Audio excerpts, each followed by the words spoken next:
जिंदाबाद जिंदाबाद जिंदाबाद अभिषेक बंदोपाध्याय जिंदाबाद जिंदाबाद जिंदाबाद कालू बरमंडल जिंदाबाद जिंदाबाद जिंदाबाद আসানসোলের রানীগঞ্জ বিধানসভায় ভোটের আগে বড় ধাক্কা খেল বিজেপি। শনিবার প্রাক্তন বিজেপি ব্লক সভাপতি রাজেশ কুমার মণ্ডল এবং মিডিয়া ইনচার্জ গোপাল পারিক তৃণমূল কংগ্রেসে যোগদান করেন। রানীগঞ্জের তৃণমূল প্রার্থী কালু বরণ মণ্ডলের হাত ধরে তারা আনুষ্ঠানিকভাবে দলে যোগ দেন। এই যোগদান অনুষ্ঠানে উপস্থিত ছিলেন জেলার যুব সভাপতি পার্থ দেওয়াসী, রানীগঞ্জ শহর ব্লক সভাপতি জ্যোতি সিং এবং 91 নম্বর ওয়ার্ডের কাউন্সিলর রাজু সিং সহ একাধিক নেতাকর্মী। ভোটের মুখেই দলবদলকে ঘিরে ইতিমধ্যেই রানীগঞ্জের রাজনৈতিক মহলে জোর চর্চা শুরু হয়েছে। রাজনৈতিক বিশ্লেষকদের একাংশের মতে বিজেপির একাধিক নেতা তৃণমূলে যোগদান স্থানীয় রাজনীতিতে নতুন সমীকরণ তৈরি করতে পারে। সব মিলিয়ে নির্বাচনের আগে রানীগঞ্জে রাজনৈতিক উত্তাপ আরও বাড়ছে। रानीगंज থেকে নিজস্ব প্রতিনিধি রিপোর্ট জিও भारती।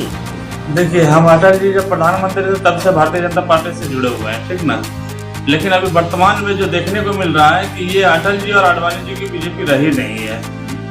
आज जिस ममता बनर्जी का हाथ पकड़ के अटल जी ने उन्हें उठाया था, आज उसी ममता बनर्जी को विध्वंस करने में दो आदमी प्रधानमंत्री और गृह मंत्री लगे हुए हैं और हम हमेशा अत्याचार के खिलाफ खड़े रहे हैं। मैंने सीपीएम के समय में भी देखा है कि किस तरह से अत्याचार होता था और उस अत्याचार को दूर करने वाली कौन? तो ममता बनर्जी।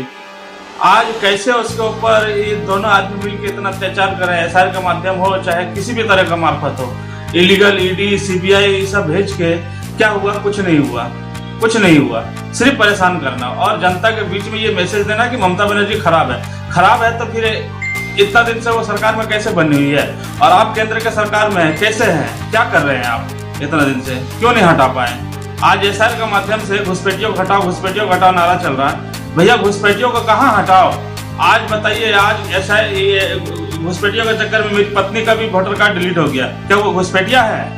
इतना दिन से मैं बीजेपी में समय दे रहा हूँ कि ये इसलिए घुसपैठिया है ये जानने के लिए।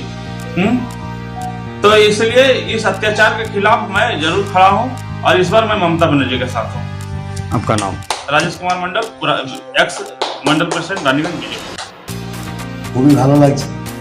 আজকে দেখুন, দল যদি মানুষ করে তো একটা আশা নিয়েই করে। আমি যেমন পঞ্চায়েত থেকে শুরু করে, পঞ্চায়েত সমিতি থেকে শুরু করে জেলা পরিষদ পর্যন্ত যেই করে, আজকে একটা পঞ্চায়েত মেম্বার হিসেবে আজকে বিধানসভা টিকিট পেয়েছি রানীগঞ্জ বিধানসভায়। আজকে মানুষের যারা এরকম দীর্ঘদিন যাবৎ যারা বিজেপি করছে, অনেক ভালো মানুষ বিজেপির মধ্যে ছিল, কিন্তু আজকে পেরাসুট থেকে একজনকে তুলে এনে করে এখানে ক্যান্ডিডেট করে দেওয়া হয়। অটোমেটিক মানুষের মধ্যে আমাদের যারা বিজেপির সমর্থক, বিজেপির ক্যান্ডিডেটের দাবিদার ছিলেন, তাদের মনে তো একটা ক্ষোভ আসবে যে দল ঠিকভাবে চলছে না, টাকার বিনিময়ে দলকে পার্টির টিকিট দেওয়া হচ্ছে।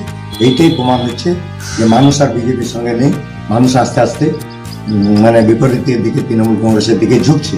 এবং আগামী দিনে যে এসআইআর মাধ্যমে যেভাবে মানুষের নাম কাটা হয়েছে, সেই জন্য তার প্রতিবাদেও কিন্তু মানুষ নামছে।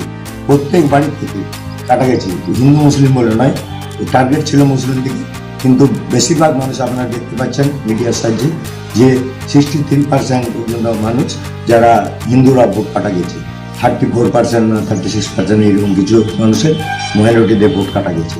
আমি দাদাদিকে বলবো, আমরা আমাদের পরিবারে যখন যুক্ত হয়েছেন, আপনারা সসম্মানে আমরা রাখবো এবং আপনারা সসম্মানে সম্মানের যোগ্য জায়গায় আপনাদেরকে স্থান দেওয়া হবে।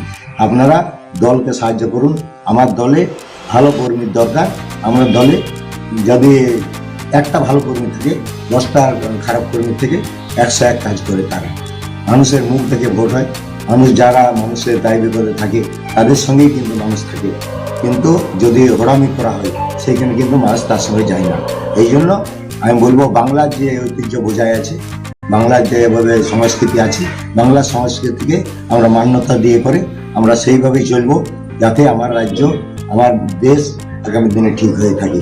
এই বলে সকলকে ধন্যবাদ জানিয়ে আমি আমার বক্তব্য শেষ করি।